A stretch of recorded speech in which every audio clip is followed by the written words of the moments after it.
하나님의 말씀은 다니엘서 7장 9절부터 14절입니다. 다니엘서 7장 9절부터 14절. 저하고 한 절씩 교독하겠습니다. 내가 보니 왕좌가 놓이고 옛적부터 항상 계신 이가 좌정하였는데 그의 옷은 희기가 눈 같고 그의 머리털은 깨끗한 양의 털 같고 그의 부자는 불꽃이요 그의 바퀴는 타오르는 불이며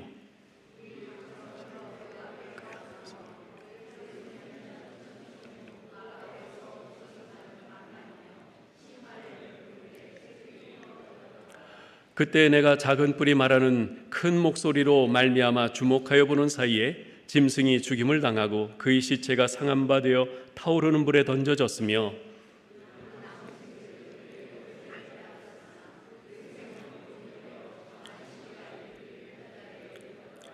내가 또 밤 환상 중에 보니 인자 같은 이가 하늘 구름을 타고 와서 옛적부터 항상 계신 이에게 나아가 그 앞으로 인도되매 그에게 영광과 권세와 영광과 나라를 주고 모든 백성과 나라들과 다른 언어를 말하는 모든 자들이 그를 섬기게 하였으니 그의 권세는 소멸되지 아니하는 영원한 권세요 그의 나라는 멸망하지 아니할 것이니라. 아멘. 올해 우리가 한 달에 한 번씩 하는 이 일빛 기도회에서는 우리가 다니엘서를 이제 매달 한 장씩 이렇게 보고 있습니다. 오늘은 7월 일빛 기도회로 이제 다니엘서 7장을 중심으로 이제 말씀을 살펴보겠는데요. 역사의 주관자이신 하나님이라는 제목으로 살펴보겠습니다. 우리가 지난달까지 살펴보았던 다니엘서 1장에서 6장은 다니엘 시대에 일어났던 그런 역사적인 사건들을 순차적으로 쭉 기록하고 있습니다. 그리고 오늘부터 살펴볼 7장에서 12장은 앞으로 일어날 모든 역사적 사건들에 관한 예언들입니다. 오늘 말씀에서 먼저 그 1절에서 8절에는 바벨론의 마지막 왕인 벨사살 왕 원년에 다니엘이 환상을 봅니다. 따라서 지금 이 7장의 이야기는 앞에 5장의 이야기보다도 먼저, 시간적으로는 먼저 일어난 일이 됩니다. 자, 다니엘이 이제 바벨론의 포로로 끌려왔을 때 나이가 약 15세쯤 되었다고 생각을 하면 이 환상을 보았을 때 그의 나이는 약 70세쯤 되었을 겁니다. 그때 하나님께서 다니엘에게 환상을 보여주십니다. 1절에서 8절까지는 네 짐승에 대한 환상인데요. 하늘에 네 바람이 큰 바다로 몰려볼 때 각기 모양이 다른 큰 짐승 넷이 바다에서 나옵니다. 첫 번째 짐승은 사자 모양의 독수리 날개가 달려있는 그 짐승인데 이것은 바벨론 제국을 상징하고 또 좀 더 구체적으로는 바벨론 제국의 느부갓네살 왕을 상징합니다. 이 바벨론 제국은 날개가 달린 사자처럼 신속하게 정복전쟁을 벌여서 그 중동 모든 지역을 다 점령을 했습니다. 그러나 그가 죽은 후에 급격히 쇠퇴한 바벨론의 모습은 마치 날개가 뽑혀서 날지 못하는 사자의 모습으로 그려지고 있습니다. 이어서 나타나는 두 번째 짐승은 곰인데요. 이 곰은 바벨론을 정복한 메대와 바사 제국을 상징을 합니다. 그런데 이 곰이 몸 한쪽이 이렇게 들려 있어요. 몸 한쪽이 들려 있어요. 이것은 메대와 바사 두 나라가 연합해서 제국을 이루었다가 한 나라가 우세해져서 결국 이 바사, 즉 페르시아로 단일화될 것을 의미하는 것이죠. 그리고 그 곰의 이빨 사이에는 세 갈빗대에는 그들이 정복한 세 명의 주요 대적들, 즉 바벨론, 리디아, 애굽을 상징합니다. 세 번째 짐승은 날개와 머리가 각각 넷씩 달린 표범 모양의 짐승인데요. 이것은 헬라 제국의 알렉산더 대왕을 상징합니다. 자, 그런데 날개와 머리가 각각 넷씩이에요. 이것은 알렉산더 대왕이 32세의 젊은 나이로 급사한 직후에 왕국이 그 알렉산더 휘하에 있던 4명의 장군들에 의해서 4부분으로 나뉘어질 것을 상징합니다. 실제로 그리스는 그 4명의 장군 가운데 안티파터라는 장군이 다스리게 됐고 소아시아는 라시마쿠스, 그리고 중동 지역은 셀류쿠스, 그리고 이집트와 팔레스타인 지역은 플로테미라는 장군이 각각 나누어서 차지했습니다. 네 번째 짐승은 딱히 어떤 동물의 형상이라고 말할 수는 없습니다. 그러나 매우 잔인하고 무섭고 강한 힘을 가진 짐승인데요. 이 짐승은 로마 제국을 상징합니다. 근데 이 짐승은요, 10개의 뿔이 있어요. 이 10개의 뿔이 무엇을 상징하는가? 여러분, 보통 뿔은 권력을 상징합니다. 그리고 숫자 10은 가득 찬 것, 충만한 것을 가리킵니다. 따라서 이 10뿔을 가졌다고 하는 것은 등장하는 이 로마 제국이 전무후무한 아주 막강한 그 권세를 가지게 될 것을 상징적으로 나타내 보여줍니다. 그러나 그토록 강하고 무서웠던 로마 제국도 결국은 멸망하고 말 것입니다. 그리고 이것은 로마 제국 이후에 적그리스도가 출현하기까지 세계 역사에서 잠시 나타났다가 사라질 모든 나라와 모든 권력을 지칭하는 것으로 볼 수 있습니다. 이 로마서 7장에 나오는 이 환상은 앞서 2장에서 느부갓네살 왕이 꾼 커다란 신상에 관한 그 꿈과 동일한 내용의 꿈입니다. 지금 여러분 이 화면을 보시면은 다니엘서 2장에서는 이 금신상으로 이렇게 표현되고 있는 것이 다니엘서 7장에서는 이 네 마리의 이 동물, 짐승으로 이렇게 표현되고 있어요. 그러나 결국 가리키는 것은 같습니다. 다니엘서 그 2장의 머리의 금 부분은 사자를 가리키는 것이고 이것은 곧 바벨론을 상징합니다. 그리고 가슴, 몸통의 은으로 된 부분은 다니엘서 7장에서는 곰으로 묘사되는데 이것은 바사, 페르시아 제국을 나타냅니다. 그리고 그 아랫부분, 바로 이 부분은 동으로 되어 있는데 이것은 표범으로 7장에서 표현되어 있고요. 이것은 헬라, 그리스를 가리키는 것이죠. 그리고 그 아래 넓적다리, 이 부분은 이제 로마를 가리키는데 이것은 2장에서는 철로 표현되어 있고 7장에서는 아주 무슨 짐승이라고 특정할 수 없는 사나운 짐승으로 묘사되어 있습니다. 그리고 마지막 이 맨 아래 이제 종아리 밑부분, 발 이 부분은요 2장에서는 철과 진흙으로 이렇게 되어 있고 7장에서는 작은 뿔로 이렇게 묘사되어 있는데요. 이것은 로마 이후에 나타나는 많은 제국들을 나타낸다고 볼 수 있습니다. 그런데 여기 이 그림에서 보는 것처럼 다니엘서 2장에서는 큰 돌이 나타납니다. 이 손대지 아니한 돌이 나타나요. 손대지 않았다는 것은 사람의 손을 대지 않았다는 거예요. 그러니까 인간이 세운 나라가 아니라는 거죠.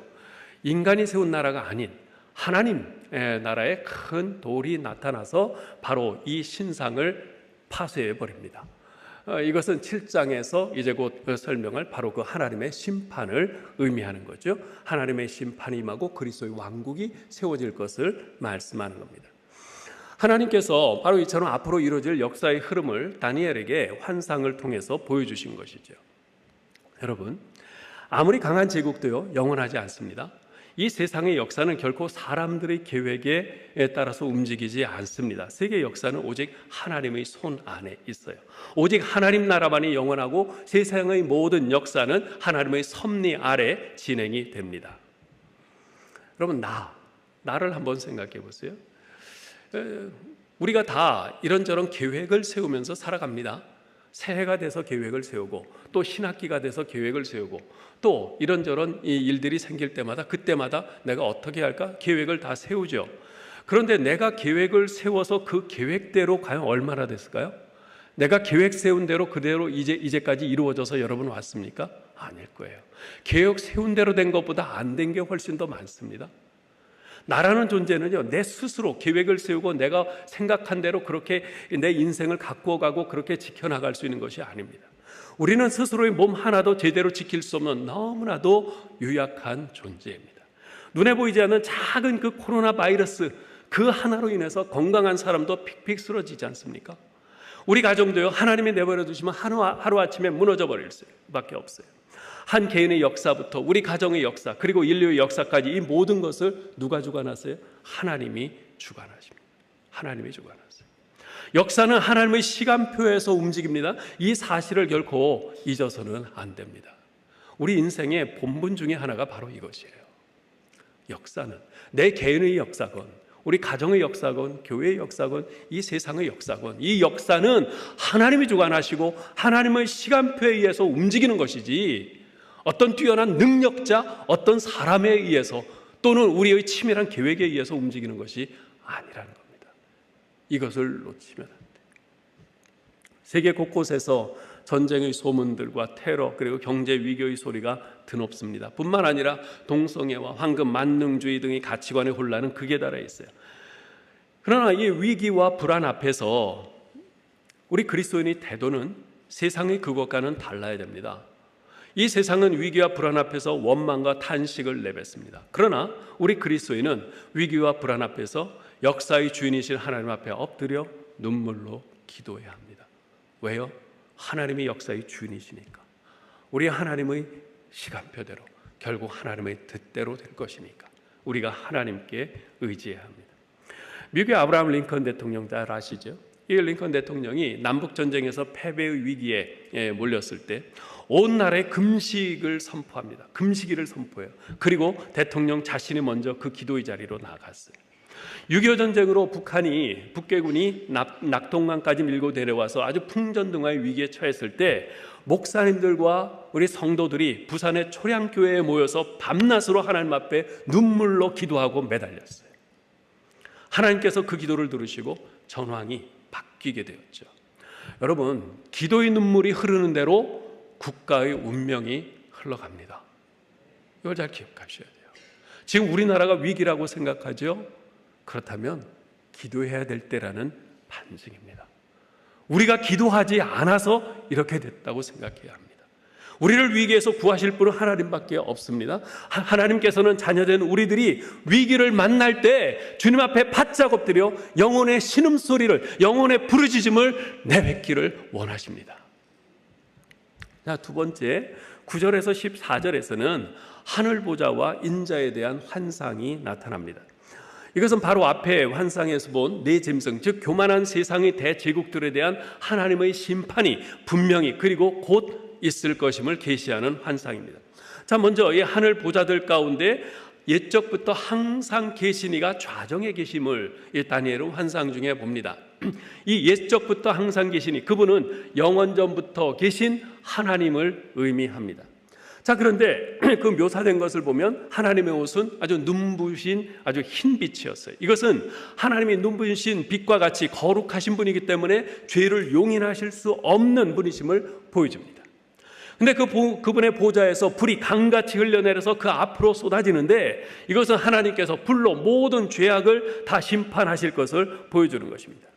또한 수많은 천사들이 그 하나님 앞에 섬기고 있는데 이는 그 심판에는 하나님의 모든 천사들이 다 동원될 것이고 모든 사람들이 그 심판대 앞에 서게 될 것인데 그 심판을 피할 자는 아무도 없을 것임을 보여줍니다. 이 세상에 지금 80억 되는 사람이 있고 그 이전과 그 이후에 그 하나님의 심판 전까지 모든 사람을 치면 뭐 수백억 수천억 수많은 사람들이 있겠지만 그 엄청난 수의 그 모든 사람들 중에 단 한 사람도 그 하나님의 심판을 피할 사람이 없다는 것을 말해줍니다.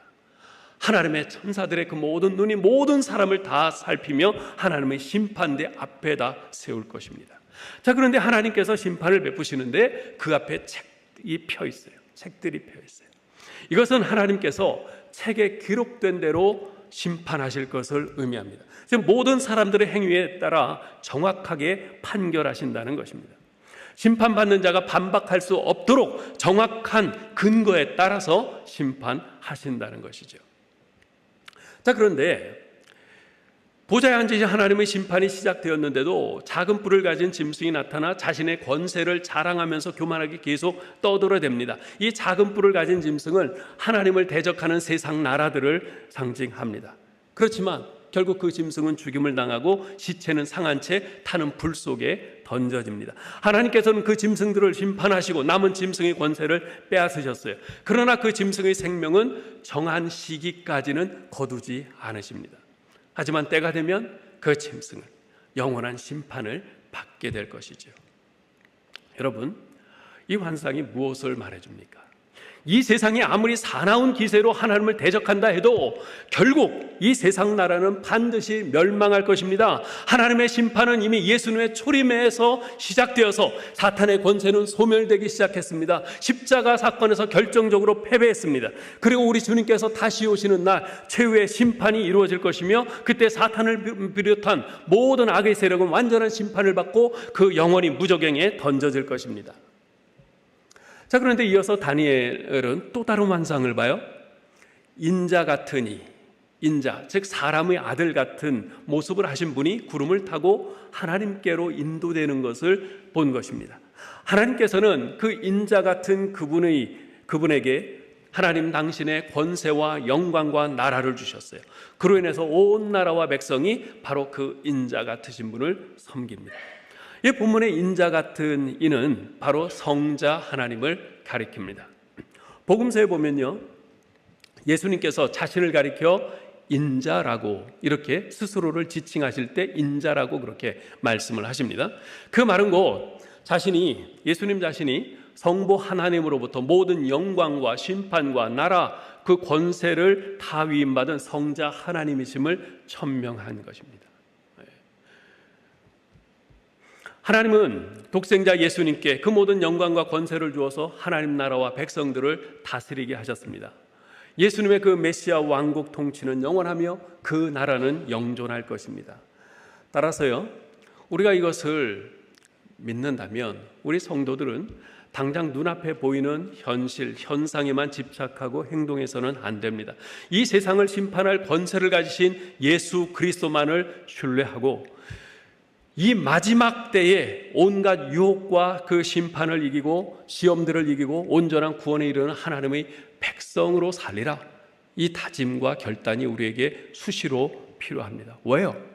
당장 눈앞에 보이는 이 세상 현실, 이것이 결국 종국이 아니기 때문에 진짜 종국은 바로 다시 오실 우리 주님, 우리 주 예수 그리스도, 그분께서 철장 권세를 가지고 이 세상의 모든 죄악들을 다 심판하시고 영원한 하나님 나라를 세우실 것이기 때문에 우리가 그것을 믿는다면 눈에 보이는 것이 전부인 것처럼 그렇게 살아서는 안 되는 것이죠.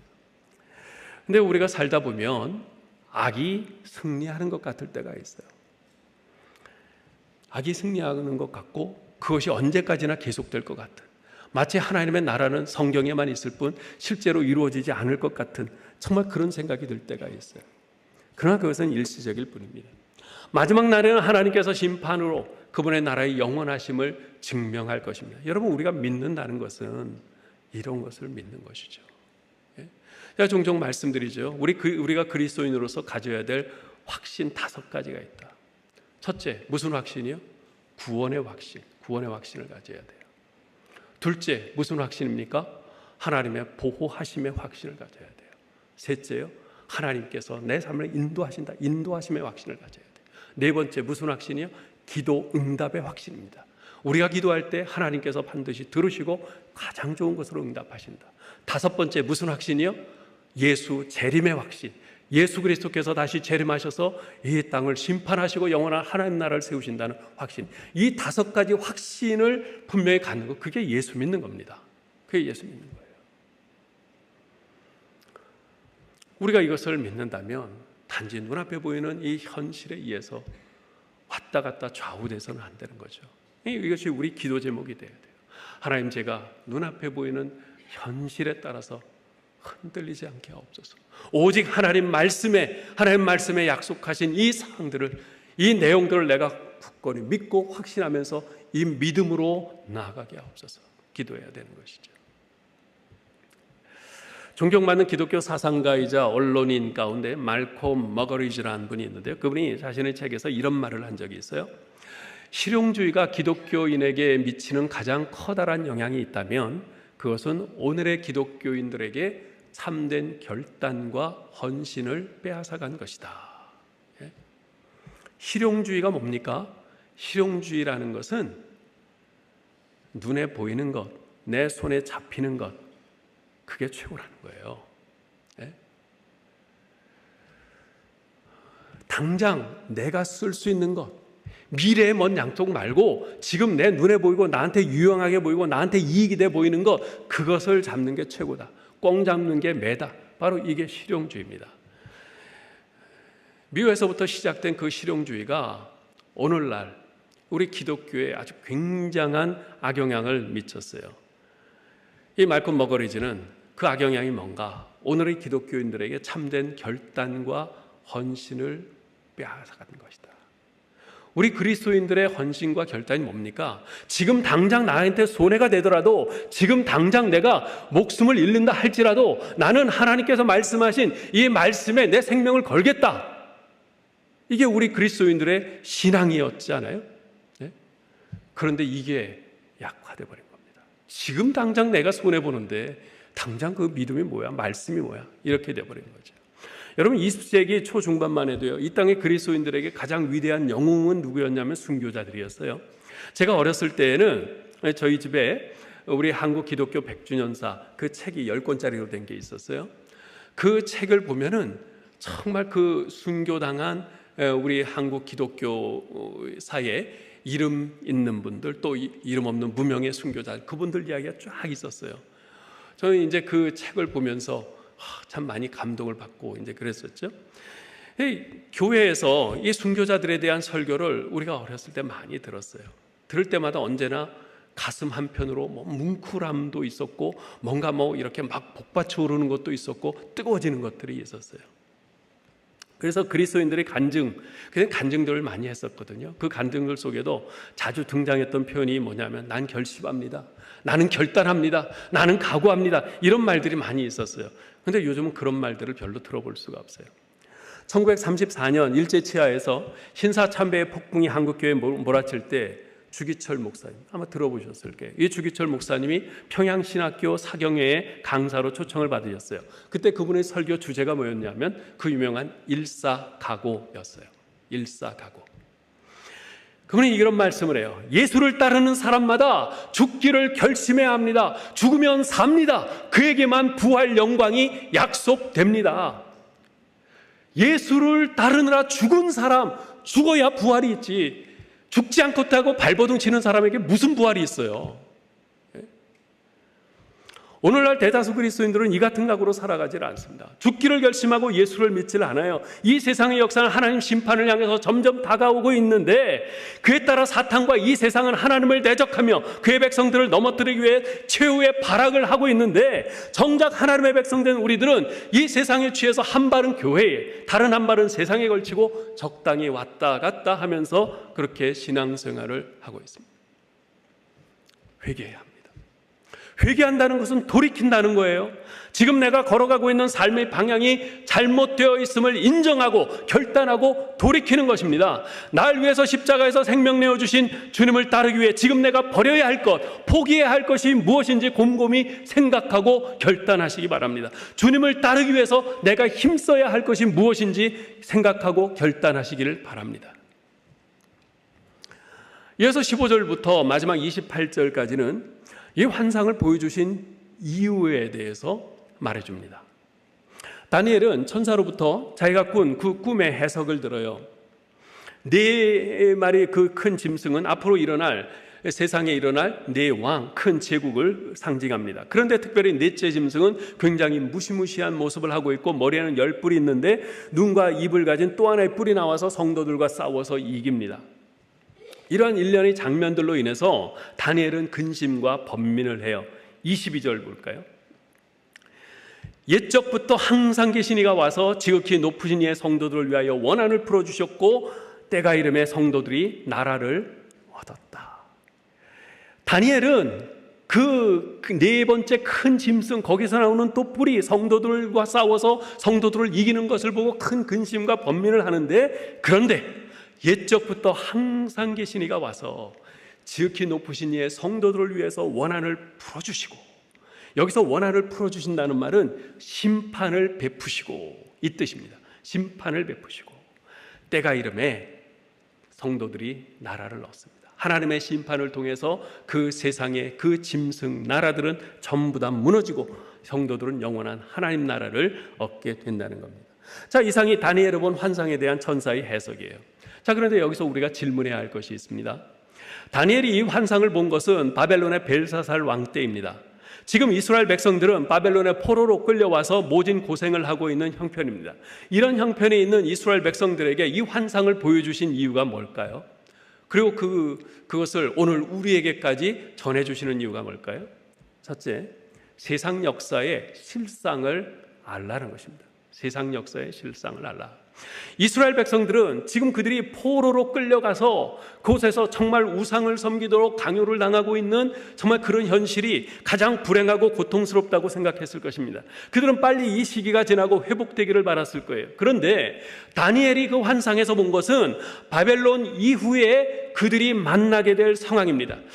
지금 백성들은 지금 이 바벨론에 의해서 그렇게 고통을 당하고 있는 지금 이 시대가 짐승의 시대라고 생각하고 앞으로는 이런 시대가 오지 않기를 기대했을 겁니다. 그러나 다니엘이 본 환상에 의하면 앞으로 더 위험하고 더 강한 짐승들이 기다리고 있었어요.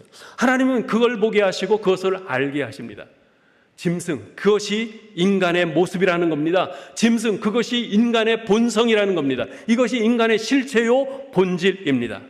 여러분, 사람들은 인간의 역사에 희망을 가지려고 무진 애를 씁니다. 그러나 우리가 역사를 잘 들춰보면 우리 인간의 역사에 대해서 알면 알수록 절망적인 생각에 사로잡히게 됩니다. 도대체 인간의 역사에 우리가 희망을 둘 수 있는가? 한때 인간에 대해서 지극히 낙관적인 생각을 가질 때가 있었습니다. 그것이 계몽주의 시대예요. 18세기 그때 계몽주의 시대, 그때 인간의 그 이성에 대한 그 자고함이 아주 하늘 끝까지 닿았을 때입니다. 인간의 이성을 믿고 인간 스스로 유토피아를 건설할 수 있다고 그렇게 생각을 했습니다. 그래서 무한한 권력을 부여했어요. 그랬더니 결과가 어떻게 됐어요? 제국주의를 낳았어요.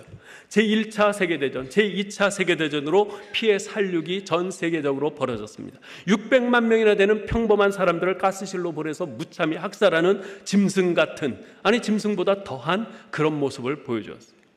이 모든 상황을 보면서 이 서구 사회가 경악을 했죠. 더 이상 인간에 대해서 아무런 기대를 하지 않게 됐습니다.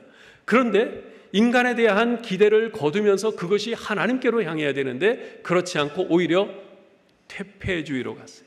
극단적인 회유주의, 허무주의로 그렇게 가버렸어요. 그러면서 정말 동성애 같은 것도 그때부터 막 점점 확산되기 시작을 했죠. 여러분 보세요. 짐승들도요, 암컷은 암컷과 수컷은 수컷과 교미하지 않습니다. 짐승들은 절대 그렇게 하지 않아요. 그러나 인간은 남자와 남자가, 여자와 여자가 그 짓을 하고 있어요. 짐승도 하지 않는 그 짓을 인간이 하고 있어요. 짐승만도 못한 그런 인간 세상입니다.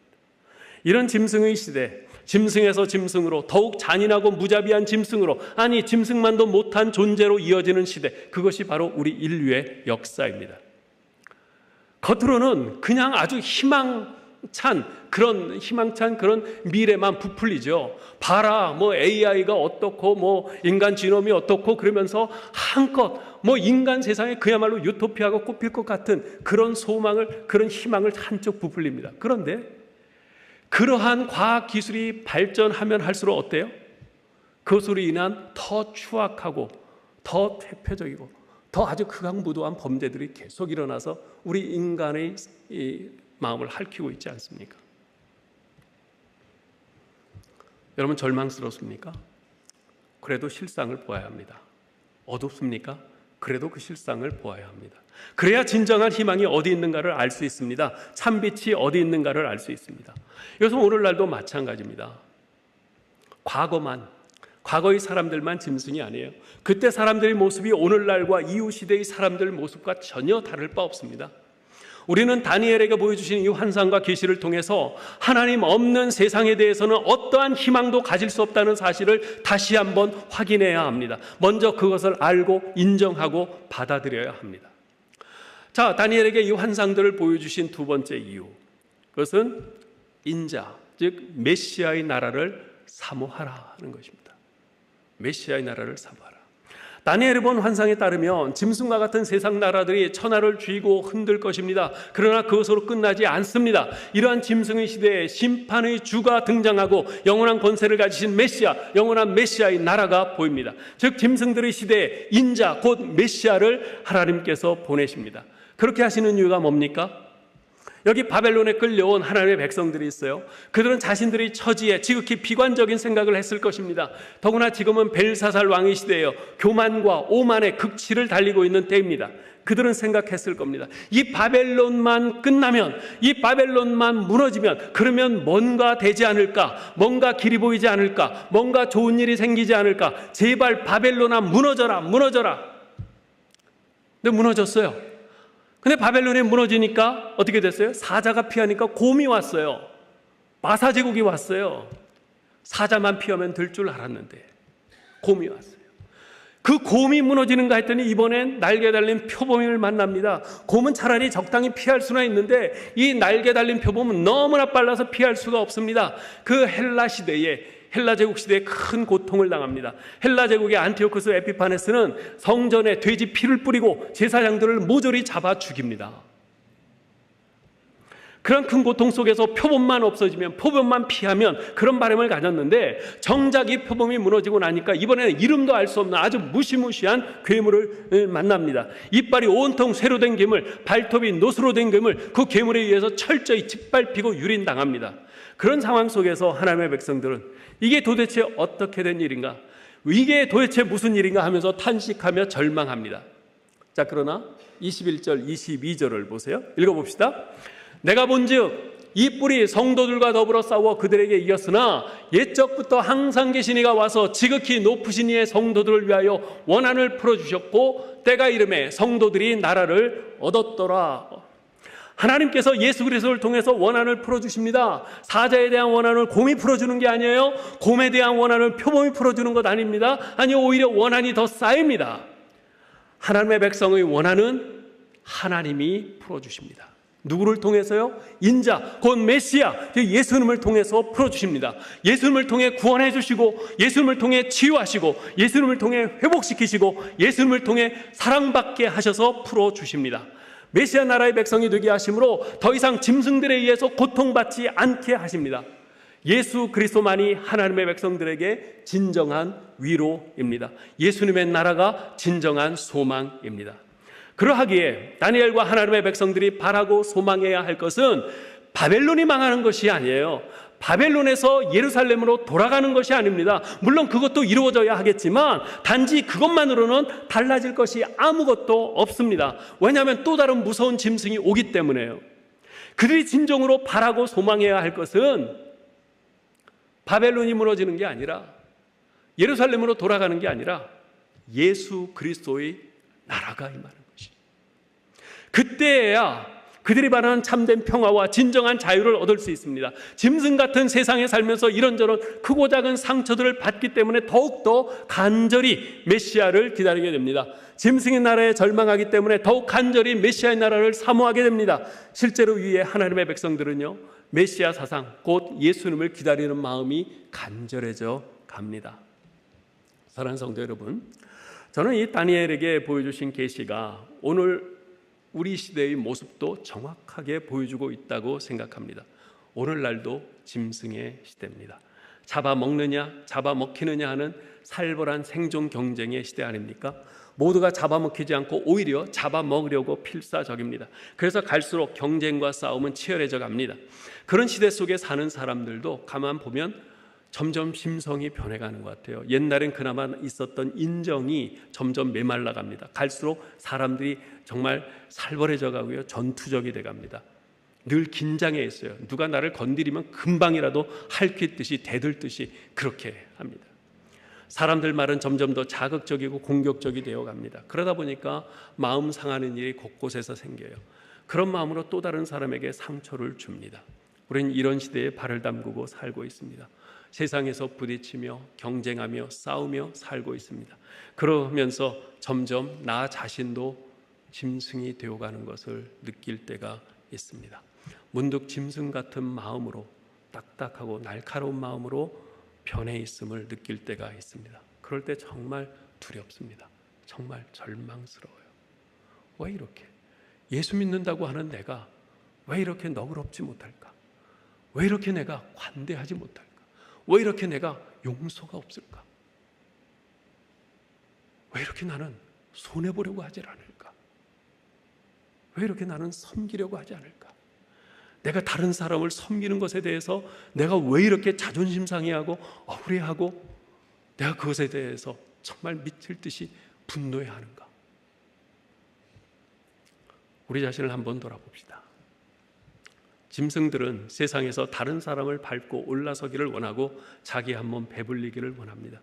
그런데 하나님의 사람들이 그것을 닮아가려고 합니다. 그렇게 되어야 하나님이 승리를 주신 것이라고 생각합니다. 그렇지 않으면 하나님께 축복받지 못했다고 생각합니다. 하나님 앞에서 죄의 고백을 하기보다는 잘 먹고 잘 사는 것을 간증이라고 자랑합니다. 그러면 듣는 사람은 아멘 하면서 은혜 받았다고 합니다. 하나님 없는 세상 사람들이야 당연히 그렇겠거니 하며 이해할 수 있어요. 그러나 하나님을 믿는 사람들마저 그렇게 되고 있고 그런 생각에 지배받고 있습니다. 만일 그런 것을 하나님의 축복이라고 한다면 그것은 하나님에 대한 모독이요 영적인 수치입니다. 사랑하는 여러분, 우리는 짐승이 아니라 하나님의 백성입니다. 비록 짐승이 세상에 발을 담그고 살지만 본질이 짐승 같아져서는 안 됩니다. 오히려 더욱더 예수 그리스도와 그분의 다스리심과 그분의 나라를 사모하며 이 시대 속에서 하나님 나라를 세워가는 작은 예수가 되어야 합니다. 짐승과 같은 사람들이 득세하는 세상을 바라볼 때 절망스럽죠. 하나님을 대적하는 그 세력들의 막강함을 생각할 때 두렵죠. 그러나 짐승들을 심판하실 우리 하나님의 보좌를 바라볼 때 소망이 넘칩니다. 영원한 나라가 있음을 생각하고 믿음으로 붙잡을 때 안심이 됩니다. 우리의 산 소망이신 예수 그리스도께서 우리와 함께하고 계심에 큰 위로를 얻고 우리의 삶에 새로운 용기를 갖게 됩니다. 아무쪼록 우리가 바라보아야 할 것은 이 세상이 아니라 바로 영원한 우리 하나님의 보좌, 우리의 영원한 산 소망이신 우리 주 예수 그리스도이심을 우리가 깊이 생각하면서 하나님, 우리의 시선이 흐트러지지 않게 하옵소서. 이 세상이 악하면 악할수록, 이 세상이 어지러우면 어지러울수록 더욱더 우리의 산 소망 되신 예수 그리스도께 우리의 시선을 똑바로 고정시키고 나아갈 수 있게 하여 주옵소서. 우리의 믿음을 붙잡아 주옵소서. 우리가 같이 기도해야 되겠습니다.